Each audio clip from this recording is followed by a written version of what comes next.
આજે જે બનાવ બન્યો છે અમારા વેપારી સાથે, ખરેખર એને જશોદાનગર વેપારી એસોસિએશન વખોડી કાઢી રહ્યું છે અને અમારી એવી અપીલ છે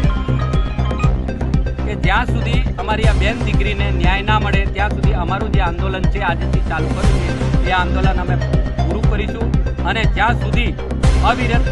જ્યાં સુધી ન્યાય નહીં મળે ત્યાં સુધી અમે આને ચાલુ રાખીશું। વિગતની અંદર એવું છે કે આ અમારો જે વેપારી છે એની 40 વર્ષ જૂની દુકાન છે અને 40 વર્ષ પહેલાં એના પપ્પા એના દાદાએ આ દુકાન બનાવી હતી। અત્યારે કંઈક રિનોવેશનનું કામ કર્યું, રિનોવેશનનું કામ કર્યા પછી મ્યુનિસિપાલિટીની આખી ટીમ આવી અને ત્યાં આગળ એ લોકોએ પૈસાની માંગણી કરી, દુકાનની અંદર કાયદેસર ડેમોલેશન કર્યું અને ડેમોલેશન કર્યા પછી પણ 2 લાખ રૂપિયા એ લોકો લઈ ગયા।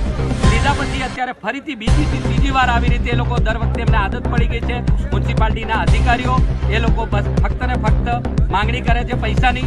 અને એ પૈસાની માંગણી કરવા પછી ફક્ત ને ફક્ત મારા વેપારીએ અરજ કરી કે અમને 2 કલાકનો સમય આપો અને અમે લોકો અમારું સામાન કાઢી લઈએ। એ લોકોએ જરા પણ સમય ના આપ્યો, એ લોકો જોડે ગુંડાગીરી કરી, મારામારી કરી અને એ બેનને એ દીકરીને એટલી હદે જવું પડ્યું કે પોતાનો કોઈ ના હોય એ રીતે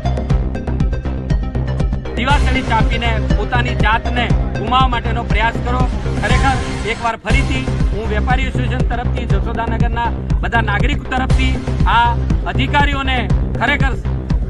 કડીથી કડી સજા મળે અને એ લોકો જે બી લાંચ રૂશ્વતખોરી થઈ ગઈ છે એ લોકોને, પોલીસને મારી અરજ છે, નેતાઓને મારી અરજ છે કે એ લોકો મોટામાં મોટી કાર્યવાહી કરી, સખ્તથી સખ્ત કાર્યવાહી કરી અને ન્યાય આપો એવી વિનંતી। જય હિન્દ।